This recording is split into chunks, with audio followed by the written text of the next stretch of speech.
After the death of her father, Amy and David returned to her childhood home with the intention of selling it. We all trust each other here. We don't even lock our doors. But when David hires Charlie, Amy's ex-boyfriend, to fix the roof, tensions boil between David, Amy, and the work crew. I can't just walk out there and accuse them. You're a coward. When David fires Charlie, he snaps, and his gang besieges the house, forcing David and Amy into a desperate fight for their lives in Straw Dogs. Next up, Straw Dogs. Liz, Salim, you've just seen it. Who wants to start? Well, I'm a really big fan of the original Straw Dogs, directed by Sam Peckinpah.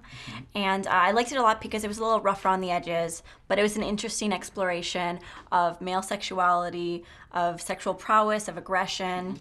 And all those things are planted throughout the film so that the explosion of violence in the end is really effective. I actually haven't seen the first one, and everything that you said it did, this film didn't do.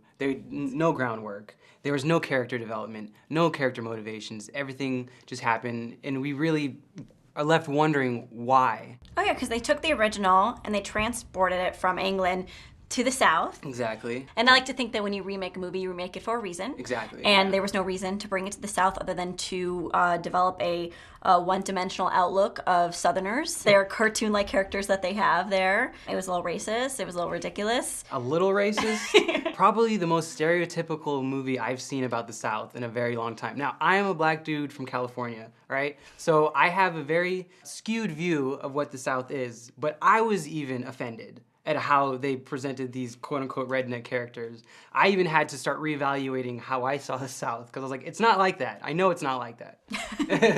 Well, and even the character of David Sumner in this film, played by James Marsden, is a writer, and he's writing something about the uprising at Stalingrad. Yeah. And in the film, they set up a parallel between the Nazis at Stalingrad and the Southerner construction workers in this film. But isn't that a risk to compare Southerners to Nazis? Is that like a grand generalization? No, I just found it hilarious because there's no research done in this movie except for the research that this screenwriter is doing for his screenplay. There's a bit of an irony going on. Yeah, there. extreme irony. The biggest glaring problem that I had with this film is the rape scene. Yeah. So the first film had this really controversial rape scene where our main character gets raped by two men. It was so controversial it wasn't even shown to U.S. audiences when it first came out.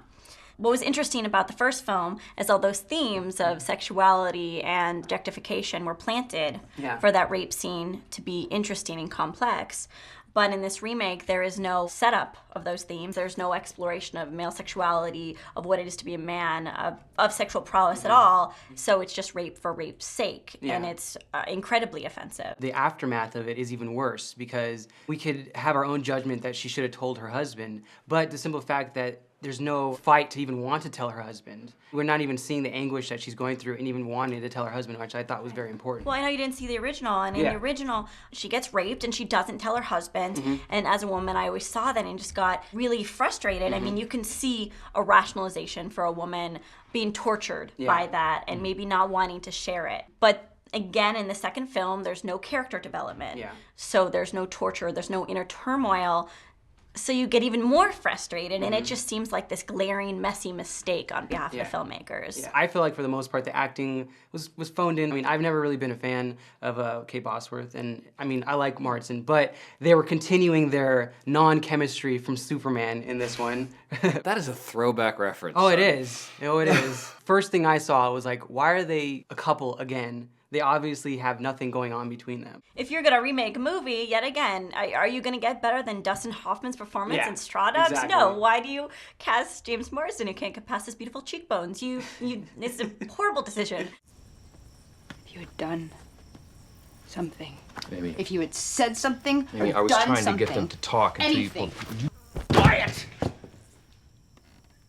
Alexander Skarsgård was more or less Eric North from True Blood, which in True Blood it's fine that he's vacant in his eyes and he has no emotion because he's a vampire. And has no soul. And has no soul, exactly. Well, I think you've taken this movie out behind the woodshed enough, so let's take it to a vote. Yep. Wouldn't mind grabbing your tickets. Alrighty. So this is probably one of the most stereotypical views of the South I've seen in a very long time, without there actually being any Southern characters. So really, don't waste your time. Go see Cape Fear instead. Skip it. This film is devoid of any of the themes explored in the first film and is an offensive update Go see the original Straw Dogs instead. Skip it. Well, that is 0 tickets for Straw Dogs, which is an emphatic skip it. Skip it. I'll cheers to that. Cheers. Go see Fright Night. Go see Fright Night instead.